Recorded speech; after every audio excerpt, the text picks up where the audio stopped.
Question d'un internaute. Parmi les nombreuses informations qu'on reçoit, il est dit que la commune de Cocody et par extension Bingerville est celle qui actuellement regorge le plus de cas, soit 45% des cas dits confirmés.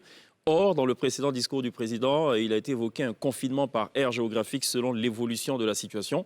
La situation dans la commune de Cocody n'est-elle pas assez alarmante pour prendre des mesures plus strictes que celles données depuis lors, mais jusque-là pas très respectées par la population? En d'autres mots, est-ce qu'il ne faut pas confiner Cocody? Écoutez, moi, le sens et les arrêtés que j'ai sortis, c'était dans le sens plus ou moins du confinement. Si les gens ne sortaient pas et les gens restaient chez eux, comme je vous ai dit au départ, nous allons briser cette chaîne de transmission du virus. Mais il y a beaucoup d'indisciplinés encore. Mais quand même, à 75%, les gens ont respecté les consignes.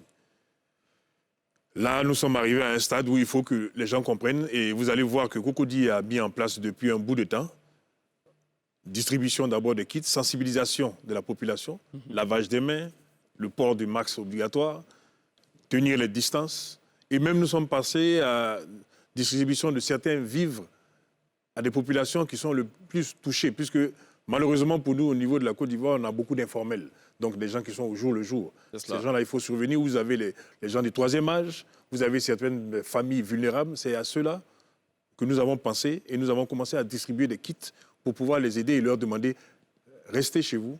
Le fait de rester chez vous va couper cette courroie de transmission, va vous empêcher de transmettre ou de recevoir ce virus et nous allons nous retrouver tranquillement après. Alors Vincent Tobi, est-ce qu'il est possible de confiner une commune à l'intérieur d'un district? Quand on sait que beaucoup habitent Cocody et vont travailler ailleurs, inversement, est-ce qu'il est possible de confiner une commune?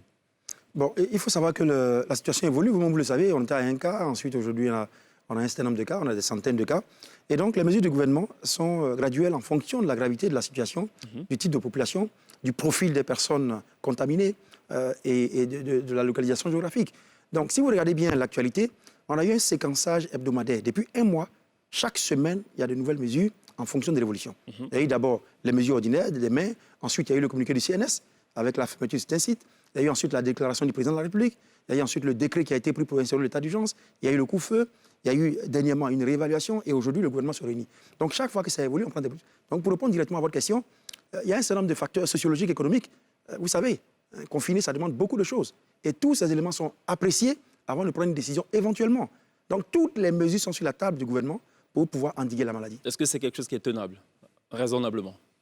Vous aurez les réponses, mais toutes les mesures qui permettront de protéger la population sont à l'étude. D'accord, rien n'est à exclure.